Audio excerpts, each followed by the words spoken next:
and welcome to episode 11, I believe, of the Gold Country Media Sports Jam. We are officially, actually, I guess not officially, we're one past the double digits now. We're into 11. It's a huge week around the area. We're finally getting some cooler weather. It looks like it's hoodie season, which is, I mean, let's be honest, the best time of the year. So, especially for a big guy like me, I got to hide the belly a little bit under a hoodie. So that's always nice, but great to have some cooler weather. Great that, you know, we're in full swing of NFL college season and we're in full swing now, or full swing of the high school playoff race. I'm Jordan. I'm Aaron. And I'm Matt. All right, guys. Well, like we said, it's a big week, last week of the regular season for high school football. But first, how's everyone's weekend? Where are you guys coming to me from? I'm coming to you. It's basically deja vu of last week. I'm coming to you from the same spot here in the office again. And I went to a Republic playoff game on Saturday. They won, so that's great. They're in the second round. And then went and watched some football at my friend's house and cried about the Niners once again because they got absolutely crushed in the second half against the Chiefs. But hopefully they can turn things around over the next couple of weeks. All right. I like it. We'll see if they do. Hey, they always seem to bounce back. Matt, what about you? I know your NFL team didn't fare too well, but how's your weekend? No, the Steelers lost, which I kind of expected, but National League champs, baby. There you go. Congratulations. I think you'd take a Steelers loss if it means you're going to the World Series any day. I will take it. I don't know if we have anything for the Astros, but I'm proud to be there. Well, I'm the only one whose NFL team had a good weekend. The Raiders ended up winning that one against the Texans. Great second half there, but we're not here to talk about NFL football. We're here to talk about some high school football, and we had some huge games this weekend. Matt, I'm going to start it with you, kind of throw it over your way. I know you were at Folsom's win over Granite Bay, and it sounds like, you know, it was close for the first 5 minutes, and Folsom became Folsom. So kind of talk about what you saw in that game. Yeah, it was closer longer than that. You know, Granite Bay's first drive ended in a punt, but then Folsom scored, took a 7-0 lead. But Granite Bay's second drive was their best drive of the game, and it's the drive that if they could put together 3 or 4 times during that game, they would have had a chance to win because they took up, you know, their second drive, they went, I think it was 80 yards, but it took them over 8 minutes to do it. So it ended with a 5-yard touchdown run by Isaiah Enney, but it took 8.5 minutes off the clock. And when he scored that touchdown, it was, 10 minutes left in the half, and it was 7-7. So at that point, I mean, like I said, if they could duplicate that long drive 3 more times, that would have held Folsom's point total down. And that's what a lot of teams try to do, but they just can't do it, mainly because they're either not good enough or Folsom's defense is better than they thought. But anyway, so, 10 minutes to go in the half, 7-7 game. Folsom goes down and scores. And after that 8-minute and 20-minute drive, Folsom takes a minute and a half to score. So 14-7. And then Granite Bay gets the ball back, moves the ball pretty well, gets down. They get down to, I don't know, maybe the Folsom 30-yard line, and they go for it on 4th down, and they come up short. So Folsom takes over at the 19-yard line. So, Granite Bay came close to scoring. They score there. I mean, it's probably a tie game at halftime. They didn't score. 4 minutes to go in the half. Folsom, this time Folsom took off 4 minutes and 30 seconds, but they got down the field. Last play of the half, touchdown pass to Greco Carrillo. No time left on the clock. Folsom up 21-7 at the half, and they get the ball to start the second half. So, boom, boom, right there in the second half. Folsom, with a defensive touchdown thrown in there, they scored 3 touchdowns on 3 consecutive plays within 2.5 minutes of each other, and that was the ball game. Yeah, it is kind of crazy how, I mean, it's a cliche, but everyone knows, the 2-minute drill is huge. But you could almost argue the last 2 minutes of the first half, if you're receiving that second half kickoff, could be more important than the last 2 minutes of the second half, because you could really flip the momentum of the game and turn it over on its head in those 2 minutes. And you know what?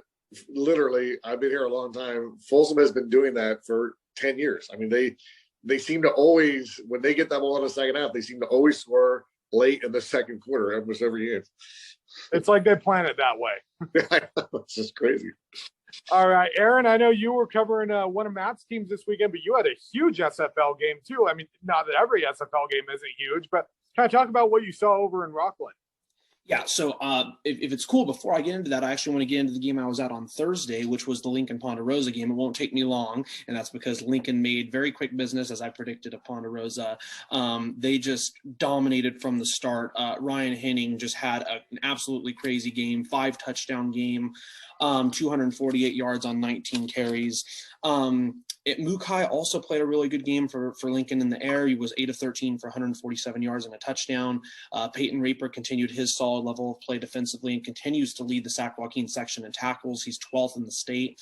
If the Zebras can defeat West Park this week, they'll finish outright second in the league, and it would give them a big boost going into the playoffs. I know right now they're projected as the 5 seed in D4. You got to think maybe if they beat West Park, they potentially get a first round bye. So big win, 58-0 for the Zebras in that one. But yes, on Friday, I was at a very competitive ball game between Rockland and Oak Ridge. I mentioned a little bit the last couple of weeks, Rockland has struggled offensively a bit, and I'll get into it here. They have consistently throughout league play improved a little bit just every week. And I think if they continue to do that, especially against Folsom, they're going to have a chance this week. But this one against Rockland Oak Ridge came down to the final seconds. It started as a defensive ball game as there was no score in the first quarter. The Thunder forced 2 turnovers in the first half, the first being a fumble recovery by Eli Hardy and the second being an interception by Brody DeSario. Remember that name, by the way. Rockland got on the board with a 9-yard touchdown connection between Joey Roberts to Maverick Collins with about 4.5 minutes left in the first half. Trojans answered right back as their quarterback, Maddox Varela, connected with Tyler Guthmiller for a 30-yard touchdown. So we had a 7-7 ball game at halftime.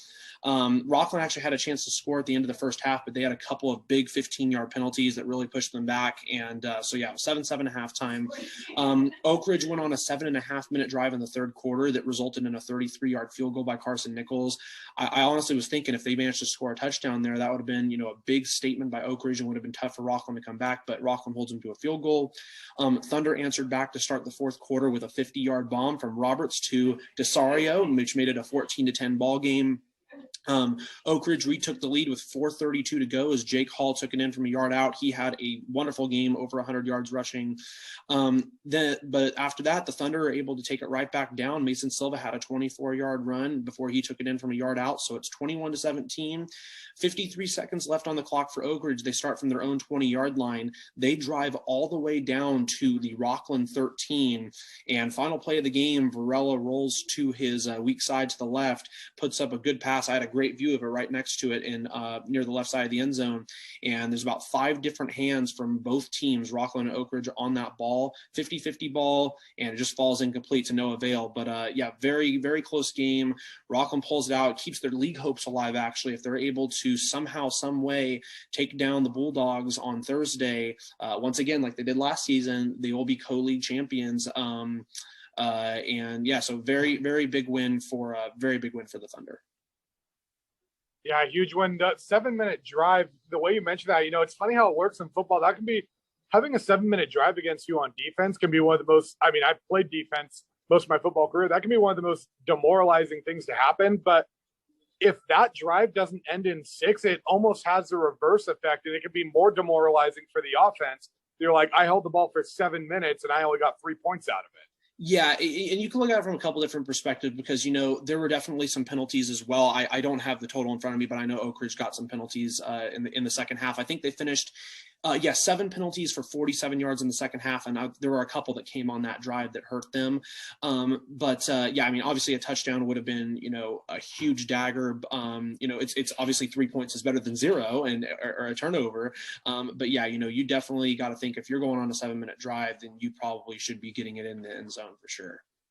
Yeah, definitely. And, I was at a game with a lot of long drives on Thursday. That was Bear River's 14-7 win over Wheatland. So Bear River, a little backstory. 2 weeks ago, they were 1-6, and it was looking like, okay, Bruins are, probably done. And they did this to me last year too. So I'm sorry, Bear River fans, 2 years in a row. I've kind of counted you guys out, and you guys have gotten me both times. They go on the road and win a huge PVL game against Center in this one. So they go to 2-6, and then they're coming in. If they went out, they're in the playoffs. They pick up that 4th win, and they go into a Wheatland game. It was a perfect time. Wheatland came into that one 0-8. I'll say this, after talking to Bear River's coach and after talking to Colfax and Cold Bridges coaches on Friday, everyone in the PVL agrees that Wheatland is the best winless team they have ever seen. And that record does not really stand true to their opponent. I've seen Wheatland twice. They look much better than that record shows. They've just had a lot of bad luck and some bad bounces go against them this year. But that game was a defensive slugfest, and it was no cakewalk for the Bruins. It was 0-0 for the first quarter.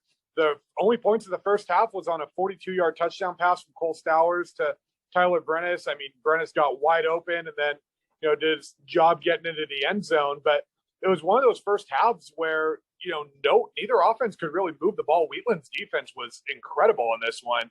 And then opening drive of the second half, Bear River gets the ball, and you're thinking, okay, this is huge right now. You got some momentum because you scored right before the half, and then you ended up getting a huge stop. If you can go up 2 scores here, I don't know if Wheatland, they came into the game averaging 4 points a game. So I'm like, if you guys score right here, I don't know if Wheatland can get to double digits and win this game. Instead, the first pass of the second half is an interception, and Wheatland goes down and scores. And now it's a whole different game. Bear River Wheatland kind of controlled most of the second half. Bear River made 2 stands inside, plus territory for the Pirates, where Wheatland could have gone up, and Bear River made those big stands. They forced some turnovers when they need to. But the turning point of that game was actually late in the midway through the fourth quarter. Bear River gives the ball to 6'2", 350-pound Riley Erkey at the 1-yard line, and he powers through. They took a little page of Mike Ditka's playbook. He powers through for the game-winning touchdown. I talked to their running back Anders Torgerson, who was the captain. He was running back, middle linebacker, and kicker. He tore his ACL on opening night, and he goes, "Riley has more touchdowns than I do this year." So you love seeing stuff like that, and it's just watching everyone loves seeing the big boy touchdown, but Bear River, I mean, I love this story that they're on right now, and they almost, when you think of teams that had that little start, Bear River had that 2-6 start where Del Oro had a 2-6 start in 2015, and they ended up winning 8 straight and winning a state title. Now, I'm not saying that's in the cards for Bear River, but it's also not out of the realm of possibility to see it done. But the team Bear River talks about, they mentioned that Del Oro team actually in their meeting, but in 2017, I believe, Bear River needed to win its last game of the season to make the playoffs, and they beat Center in overtime, 35-27.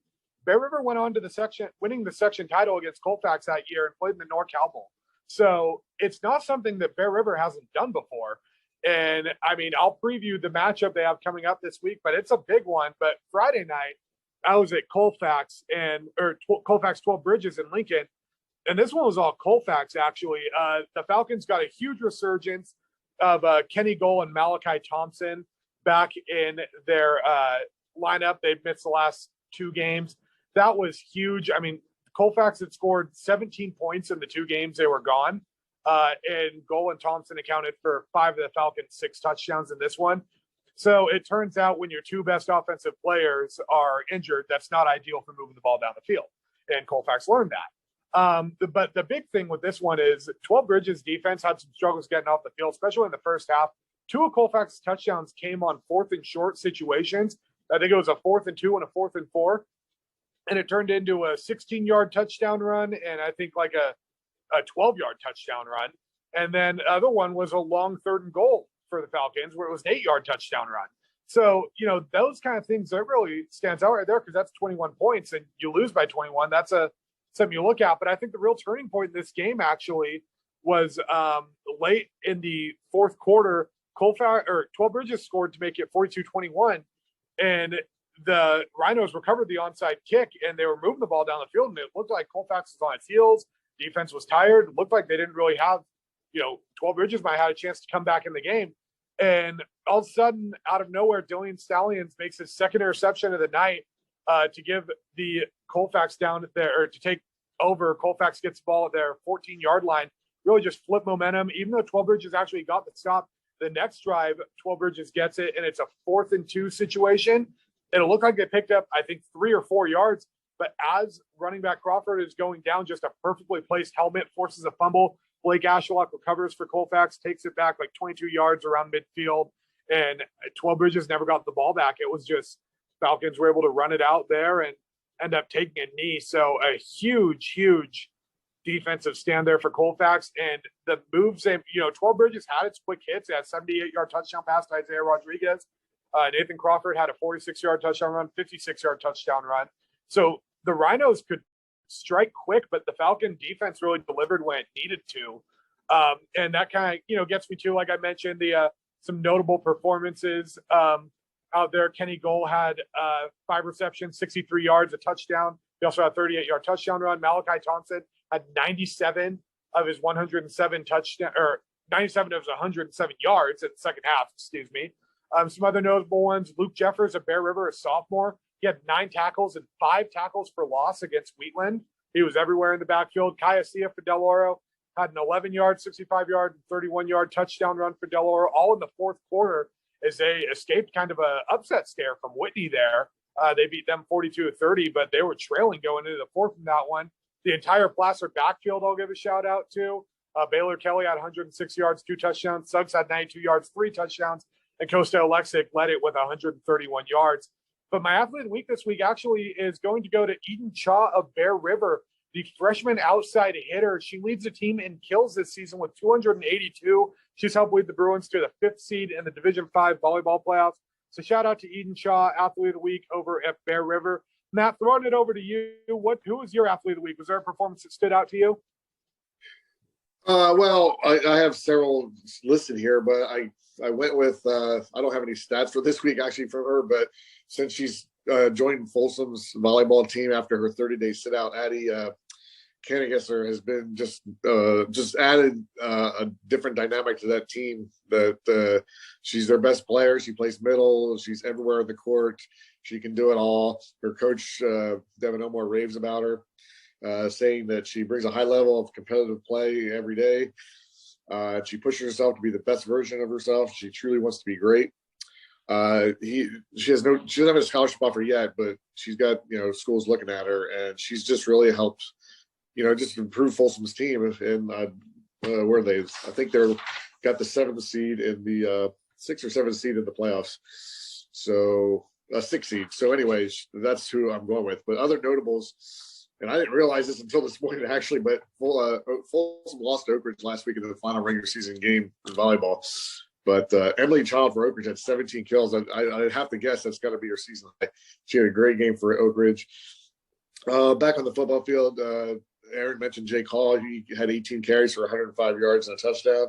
Kai Reisinger had 6 catches for 66 yards, and Tyler Guthmiller 4 catches for 71 yards and a touchdown. And over at Granite Bay, Austin Mack 20 for 26 for 188 and 3 touchdowns, and he also ran for another. Rico Flores 9 catches, 94 yards, and Donovan Maxey Parler 10 carries, 105 yards.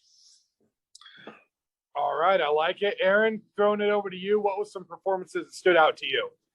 Yeah, so I have many across different sports. We'll start with football here. So I mentioned Henning, 19 carries, 248 yards and 5 touchdowns. It's funny because I chose him as my athlete of the week last week because he had 4 touchdowns at Oakmont, and I had multiple people saying, hey, you chose him the wrong week. And that was bound to happen with just the type of player he is. You don't know when he's going to have an even better week just because of how good of a runner he is. But yeah, so a great performance from him. Braden Chanot of West Park had 21 tackles and a 42-35 loss against Placer.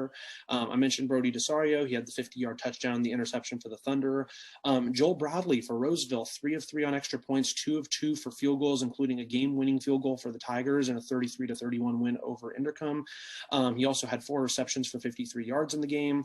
But getting on to some other sports, my athlete of the week for the Lincoln area is actually Jordan Dieter. She had 18 kills and a 4-set win over West Park on Wednesday. The Zebras have the 10 seed and are going to be playing at Vanden tomorrow in the D3 playoffs. In girls water polo for Del Oro, Heidi Green had 7 goals and a win against Rockland on Thursday. They actually have a big game against Granite Bay tomorrow. The winner of that will be the SFL champion. Both of those teams come into that matchup with 1 loss on the season. Whitney volleyball, Evelyn Hill had 15 kills and a 5-set win over Rockland on Thursday to close out the season. The Wildcats have the 1 seed in the Division II playoffs. But my athlete of the week is actually going to be for girls golf. It's Lexi Buras of Rockland. She shot a 1 over par 73 at the final 18-hole SFL tournament last Monday at Timber Creek to win the league MVP. She was 4th last season in total points, and she's actually going to go back and play the same course again tomorrow for the D1 playoffs for divisionals at Timber Creek. So we'll see if she can make it on to Masters. The whole team did last year. We'll see if she can this year. But yeah, some great performances across a number of sports in the area. All right, I like it. We kind of had a lot of some of these performances, and especially some of these returning performances, players kind of coming back. It really helped us kind of shape up. I think we learned a lot about the playoff picture and really how this season can shape up. This last Friday, I think pretty much some of the biggest games in the region were in our area. I know, like for me, a couple things I learned, and we'll be joined by Placer coach Joey Montoya on this show. I forgot to mention he's going to talk more about this, but one thing I think all of us learned in the area is Placer is officially the team to beat in D3. And I know the final score of that West Park game was 42-35. I don't think it does justice to how good Placer played. They were up 42-14 going into the fourth quarter on that one. It is a little bit concerning, and I'm going to talk to Montoya about this more, but there's 2 weeks in a row now where the defense didn't necessarily close out super strong. And that is something that you don't love seeing going into playoffs. That being said, I know he told me after the Nevada Union game when that happened, he didn't see anything that couldn't be easily corrected. At the end of the day, Placer still looked dominant in that game, locked up the FBL title. They're 9th in the last 10 years. And then, probably locked up the top seed in Division 3. So shout out to you guys, Placer. And like we said, Joey Montoya will be joining the show later to talk a little more about it. The other thing we learned too, a healthy Colfax team is legit. I kind of said that earlier. I felt like I could see that Colfax team being banged up and ending up, a 9 or a 10 seed in Division 6. And, some poor 8 or 7 seed is going to be sitting there potentially going, how do we lose by 2 scores in our home playoff game to a team that went, that didn't look overly strong. And it's because they've been banged up. So, only 17 points in Kenny Gold and Malachi Thompson's absence, 42 when they come back. They're surging at the right time. But then I think the other thing I learned is, we always say this, but there really are no off nights in the SFL. Del Oro got stuck in a shootout with Whitney. I mean, they were just trading score for score in that one. They got to play better against Oak Ridge if they want to take that second spot in the SFL, because Oak Ridge has proven that they can put up points quick and they can do it big. And, Del Oro's defense has been solid, but I did not see Whitney putting up 30 on them. And I imagine that's going to definitely be corrected. I don't know if maybe they were caught overlooking a little bit, but it actually sets up a really interesting matchup now with Del Oro's win against Whitney, between Whitney and Granite Bay, who are, fighting to not be in the cellar of the SFL, but Whitney's fighting for a playoff spot too. And that can impact a lot of playoff seedings too, because Granite Bay's schedule is so tough. They still have a shot at the top 4 seed in Division 2 as well with a win in that game. So the SFL is really going to put some interesting stuff out this Friday. But I'm going to throw it over to you now, Matt. What were some of the things you learned this week in the football scene? Again, I think this is stuff I probably mentioned before, but Folsom, some games they get into, and Coach Darty kind of admitted this, after the games, they're like, hey, we probably should have tried to run the ball more.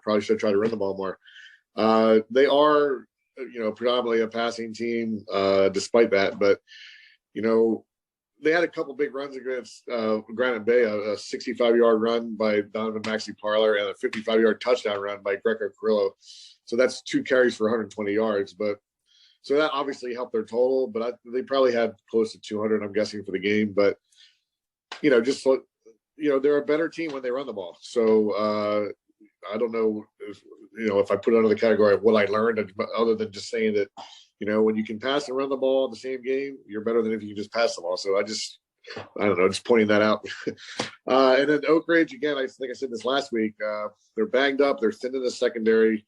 Their 2 most dynamic players, I would say, the wide receiver Sebastian Sutton and running back Dwight Martin have been out for the last 2 or 3 games, haven't played. They need those guys back. Coach Taylor said they might be back this week. They might not. So this week aside, of course, they want to beat Del Oro, but if they don't, I guess they'd rather have those guys back healthy for the playoffs. So I don't know what they're going to do if they are ready to go, but they need those guys if they want to make a playoff run. Yeah, definitely. And, the SFL too is one of those leagues where you can almost have the weird arguments of like, well, what means more, a SFL title or a section title? And I guess the thing you got to ask is the two schools you have to ask are Rockland and Folsom, I guess, because Rockland won the SFL last year, which is a huge accomplishment, but then they lose the section title game to Folsom. So, I'd imagine section title means more, but winning the SFL is no easy feat. And it's almost, you could almost argue, as big of an accomplishment. You just don't get the nice blue banner hanging up in the gym for it. But Aaron, kind of throwing it over to you, what were some things you learned? And I know you've got some SFL points in there too. Definitely. So start, with Rockland, as I mentioned, they've gotten a lot better offensively. They've gone from 16 points to 17 points to 21 points. The passing game has improved a lot. One of their biggest strengths offensively when they were able to move the ball was their run game with Elias Brown and Mason Silva. Mason Silva actually ran the ball more than Elias did on Friday night. But yeah, Roberts did a great job in the passing game, finished with 208 yards and 2 touchdowns. If they can find a way to put up 28, they have a very strong defense. I think they can make it a ball game against Folsom. I'll say this right now. I'm still picking Folsom to win that game, but I could see Rockland making it a one-possession game, potentially getting down to the wire. But they're going to need to probably put up at least 28 points in that one. 12 Bridges, you mentioned a little bit about it earlier, but they're not quite as strong as I thought. They lost 42-21 to Colfax. They have a big statement game this week against Marysville before the section playoffs. They may very well need to win that if they're to host the first round. I was looking at playoff projections that came out yesterday, and if you go down and you look at D6, 12 Bridges has gone from, I want to say, a 6 now to a 9. So, depending on if they lose bad to Marysville, they might fall down to like an 11, which, who knows who they play there. But if they win, maybe they can potentially take over a spot or two and get that home first game. So it's a big game for them on the road for the final game of the season on Friday. Also, speaking of playoff implications, huge playoff implications with the Junction Bowl this week as Roseville is going to take on Wood Creek. Roseville can finish outright second in the CBC after their win against Indercombe. On the flip side, Wood Creek likely needs to win if they're going to make the D2 playoffs. They're actually projected to be a 10 seed in D3 right now. And here's the interesting scenario. Even though they're in D3, there's implications in D2 that could affect their playoff seeding. So if Whitney wins, they're in, Wood Creek's out regardless. So basically, Wood Creek has to root for Granite Bay. Secondly, if Wood Creek loses this week and Laguna Creek wins, Laguna Creek's in the playoffs. So Wood Creek has to control their own destiny and has to win this week against Roseville. But I mean, again, we're talking about a Roseville team that has been playing very good football lately. So that's going to make for a very, very fun game on Friday night. Great rivalry game too. And speaking of Wood Creek, the run game continues to impress. They had 5 different players rush for a touchdown against Bella Vista in a 58-0 blowout win on Friday. You mentioned a little bit about Whitney earlier, but yeah, they put up a great fight against Del Oro. They had the lead even early in the fourth quarter, but weren't able to come away with the win. They need to beat Granite Bay this week. Despite losing to Placer, West Park showed that they're a gritty team by putting up 28 unanswered in the fourth quarter. Again, that's going to be a great matchup this week, Lincoln and West Park. I'll get into that a little bit more in a bit, but I think that West Park can come away with the edge in that one, but don't be surprised if that one goes either way. Also, speaking of Granite Bay, I mentioned Granite Bay earlier, and Del Oro, they're going to be girls water polo for the SFL title tomorrow. Their girls golf team actually won the SFL title once again, and they'll be at the D1 tournament at Timber Creek tomorrow. Not only is Lexi Buras of Rockland going to be there, but also Kate Phelan. And then of Del Oro, we're going to have Sydney Hoyt and Claire Kellogg. For Whitney, it's going to be Sophia Molinaro and Stella Kim. So a lot of players from the SFL going to be in the D1 playoffs for golf, and a lot of interesting implications across multiple sports for the SFL right now.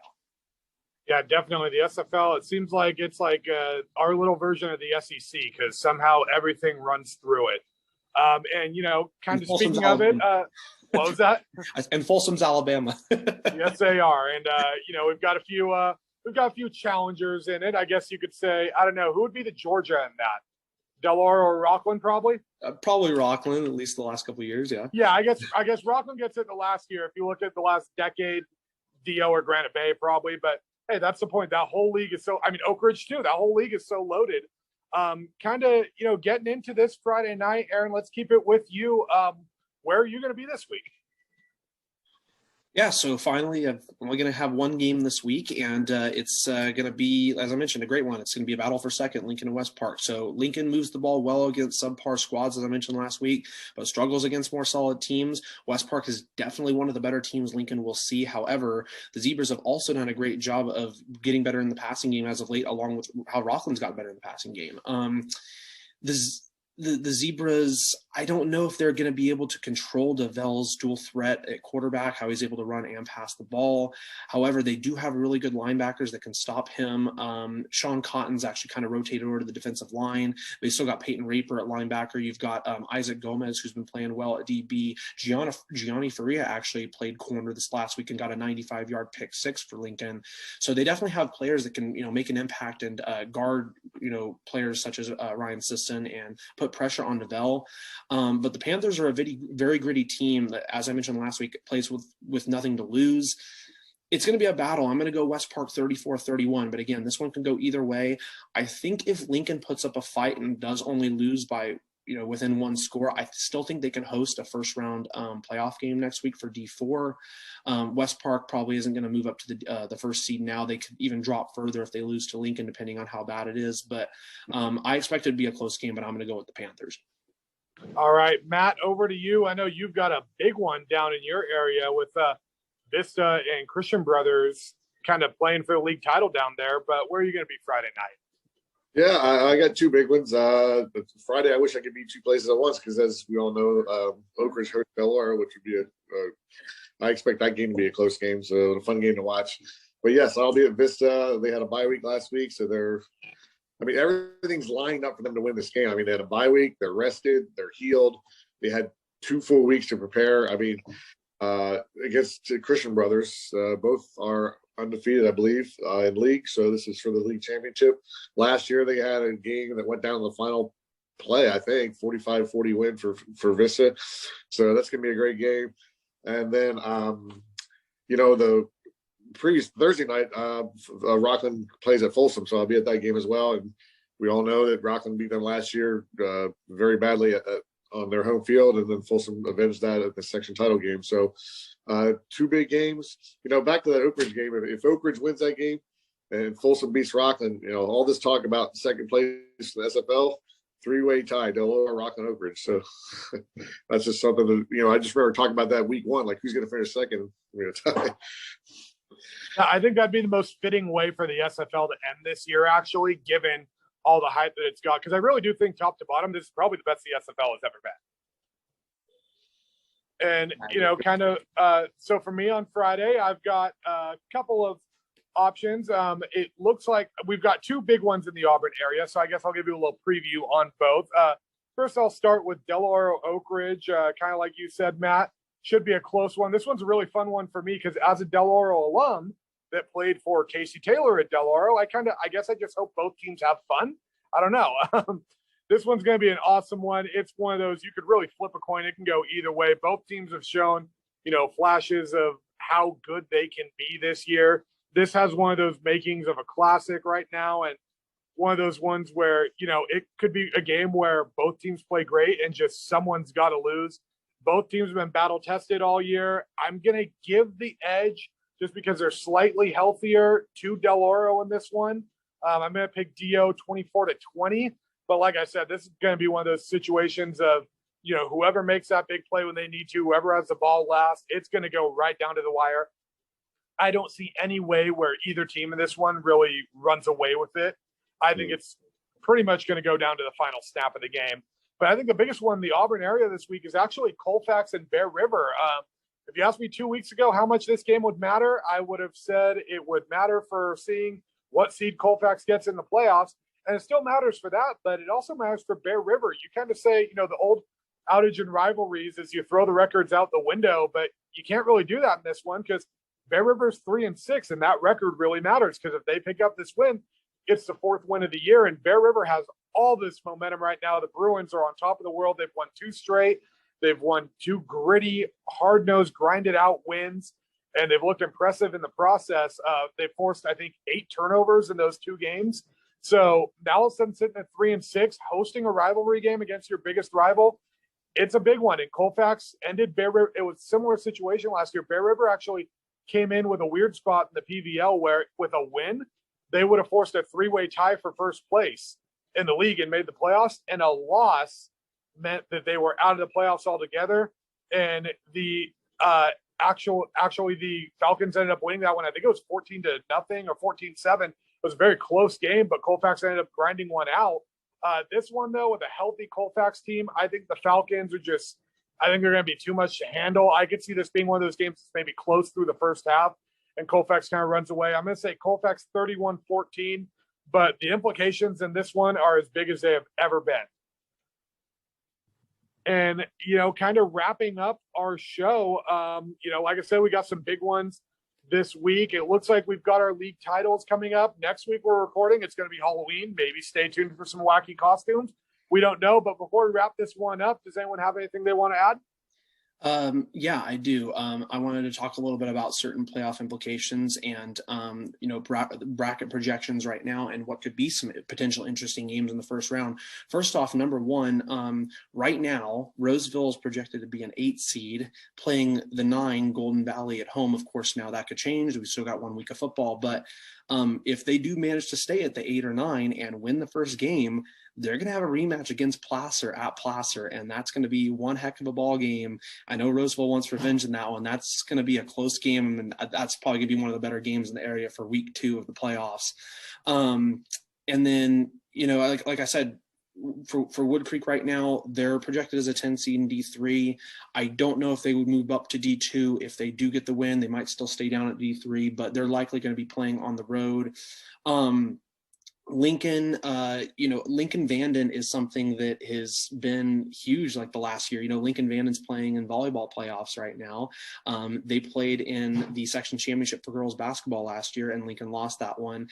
Lincoln is a 5 right now. Let's say they lose to West Park, they go down to a 6. They would play Nevada Union, probably, who's the 11. You have a FVL rematch rivalry right there in the first round, and then Lincoln would play at Vanden in the second round, which really makes just for some interesting games for week 2. But of course, a lot of stuff can change this next week with everything in the area in the final week of the season. But definitely some interesting potential games in the first round and the second round for football playoffs. Yeah, I saw that too, Aaron. It kind of stood out to me because what's interesting about that is, one, that's not the easiest second round matchup. Then again, when you're in the playoffs, nothing's going to come easy. But what's going to be interesting to see what section does with that is, I know that they don't always love, pitting league matchups against one another or teams that have already played against one another in the first couple rounds. But it worked out that way last year with Placer and Vista Del Lago. And, a game that I thought was going to end up a lot closer than it was in that quarterfinal. And, it's an interesting situation. I think the other one to keep an eye on in playoff projections is Division II. And that's because Manteca losing to Central Catholic is huge, because now you have an undefeated Downey down there in Modesto. You have Manteca, who is presumably going to be 8-1. Then you have Del Oro, who's presumably going to be either 9-1 or 8-2.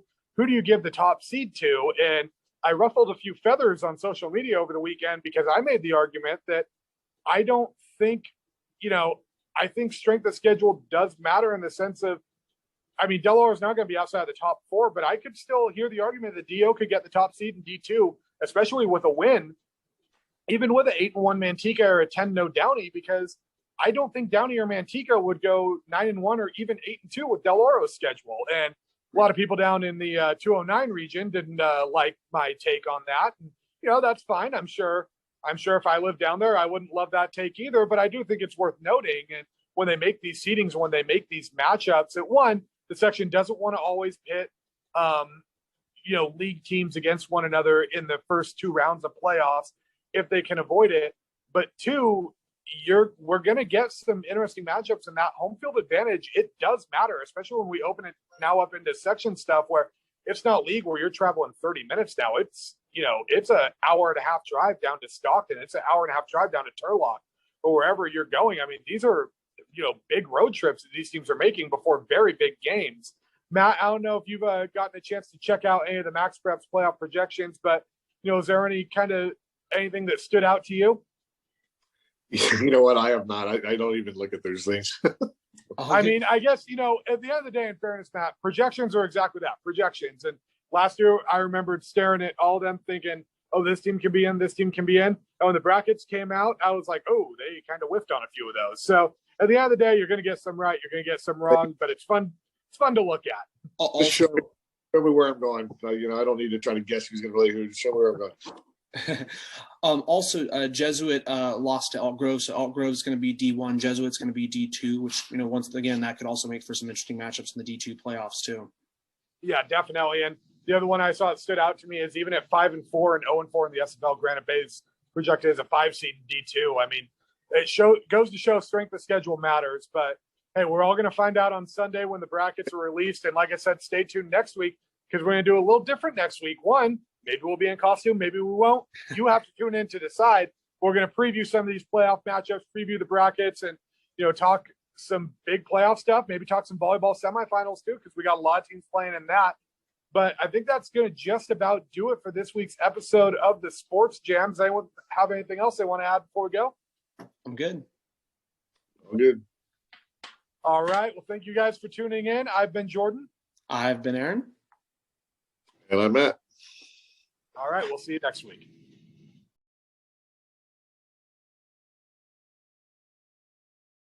All right, we welcome on to the Gold Country Media Sports Jam Placer football coach Joey Montoya off to a 9-0 start. Seems with last week's win over West Park, they locked up that number 1 seed in Division III. Joey, I first kind of want to start with, well, one, welcome to the show, but two, we kind of all have our takeaways from our games when we cover it and, what we see from the sidelines. Obviously, coaches see things from a different perspective, so I kind of want to get your thoughts on that Placer West Park game and big win for your program and staring at a potential, third 10-0 season in the last decade.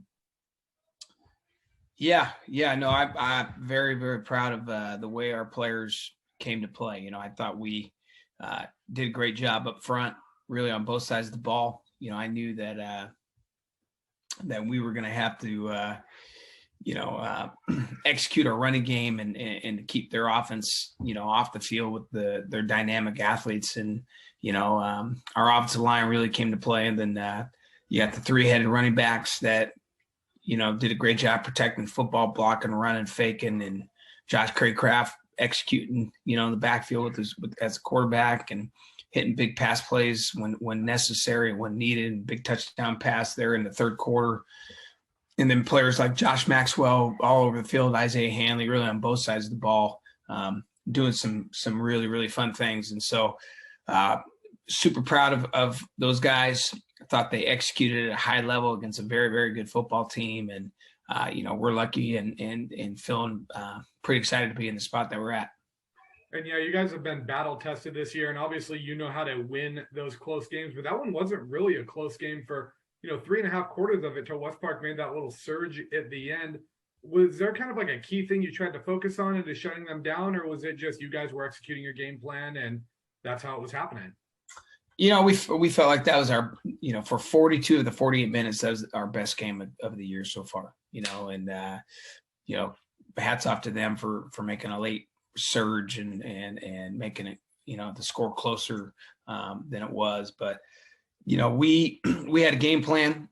The coaches, Coach Rodardi on the defense side of the ball, and Coach Murphy with the special teams, and we had kind of a plan of attack, and we felt like our kids bought into it, believed in it, worked hard at it, and really came and executed it Friday night. And we did a great job of executing, and I thought for 3.5 quarters we did a great job of containing their phenomenal playmaking quarterback, and we tackled well. We had a couple special team miscues, especially late in the game, that are some things that we definitely need to clean up. And we did make some correct reads or reactions to some late game plays that they executed. But for 42 of the minutes, we were very, very pleased with our play. And, when people think of Placer football, especially this year, we know some of the big names that have been mentioned a lot, Suggs, Alexic, Kelly, and then you got, Maxwell, Craycraft, Esty, Bray, guys like that. What's maybe a name that you have on your radar that hasn't really stuck out to fans yet, or maybe doesn't get the recognition that you feel like they deserve? Ian Reynolds, our inside defensive lineman, he's been all over the field. Mason Yoakum, one of our two-way starters, defensive end, quick guard for us. Jackson Ramirez, one of our guards, kickers, and Dom Laidlaw, Max Joyner, those two guys as well. I mean, there's a lot of kids that have really, really stepped up for us. we got Mitchell Trenka. We got 3 kids that, we actually had 4 that didn't play last year. I called them, COVID casualties. We just had, COVID did got some casualties, and we were able to get those 4 kids back, Trenka and Hanley and Laidlaw. And boy, have they been a huge, they've been huge contributors to our team and have really, really made us better. And so there's a lot of kids contributing. And my favorite thing about Friday night, you could point to some specific individuals, but it really, truly was a team victory. It seems like that's Placer's bread and butter every year. It seems like you may have 1 or 2 usual suspects every Friday night, but there's always a new name in the newspaper on Monday morning of a guy who was, doing something that you haven't quite seen yet. But kind of looking at just your history at Placer, you're looking at your 3rd 10-0 season in the last decade. You have 9 league titles in 10 years. That kind of success, it's kind of unheard of at public schools. It's rare unless, cases like a Folsom, a Del Oro, or a Placer. What's kind of been your secret to success and sustained success at the public school level where, you're not recruiting athletes and you don't have a revolving door of, top-notch prospects coming in every year that some of these bigger schools have? Yeah, it'd actually be our 4th, 2012. I guess that's more than 10 years ago. But for undefeated season, you're right. The thing I'm the most proud of is we are, we rarely get transfers. If we do, it's because they moved into the area. We have tried and true homegrown kids that grown up in Auburn for most of their life. A lot of parent alumni. And people that have just raised up loving Placer football. And, it starts at the lower levels with our freshman staff to the JV staff. And we just have a system that our coaches and our players truly believe in and buy into. And, it's a collective effort. And then you got Coach Rodarty running the strength and conditioning program in our off season. And we kind of have a process that we really, really believe in, that starts at the beginning of their freshman year and takes them all the way through their senior year. And, there's a lot of schools that get tons of transfers. I mean, a lot of schools, and are their best players. And, you got these other schools that call what you want, are recruiting kids and are getting kids from out of state to play on their team and all this other stuff. And kids, at the next town over, coming to their high school to play for them and all this stuff. We rarely, if ever, have that. And we are always the smallest team in the league. We have been ever since we went to the FEL. We have been the smallest team in Division III. We're actually one of the smallest teams in Division IV, and we wouldn't even be the biggest team in Division V. But here we are again as a 1 seed, once again in the Division III playoffs, and it's really just I credit our coaching staff. I credit our players for buying into it, and really just the coaching staff from top to bottom with their booster club and everything else. It's truly a team effort. And Joey, I know you and I have talked about this before, and our Auburn viewers and Auburn readers may be familiar with it. But for those in our Folsom area, Rockland area that are watching this, they may not know that there's no title or no section championship in football at Placer High School that hasn't come from your bloodline. Your grandpa, Bill Miller, was such a huge coach for Placer, just was inducted into the Sections Hall of Fame. What influence would you say that he's had on your coaching? Tremendous. I mean, my grandfather took me under his wing, when I was in high school, and knew I wanted to be a teacher and a coach, and started, my coaching journey. In fact, talked me out of going down to school in San Diego. Instead of going down to San Diego, I stayed home after I graduated from Placer. I'm a Placer alum, and I began my coaching career at 18 years old. So this is my 26th season already coaching. And so, I'm not necessarily an old man, but I have 26 years of coaching experience, and this is the start of my 20th year as a head football coach. And so, because my grandfather did that, took me under his wing, mentored me, got me under one of the best coaches in California with Dave Humphers up at Nevada Union, where I was able to learn and be taught all the right things. Really set me up for where we're at now. And I've been so fortunate to hire just a tremendous amount of incredible coaches as well. Several guys that could be head coaches themselves that have played such a pivotal role in our program's development. Guys that are on our staff now, like Eric Rodardi and Dean Petromonaco and Bowman Walkup and Dennis Murphy and Craig Kelly. We've had Mike Savins, our Jim Packheiser, our freshman coach, Kyle Schwartz, our JV coach, and all the other assistants around. And all those guys and the coaches that we've had throughout the years have played just such a tremendous role in kind of my development as well as a head coach. And, it's just been a collective group effort. But there's no doubt my grandfather played a pivotal role in where I am today, both as a teacher, as a coach, as a leader, as a husband, as a father. And, I credit my grandfather a ton for that. All right, Joey, I really appreciate you joining us. That's about all the time we have. Before we go, is there anything else you'd like to add? It's great to be a Hillman.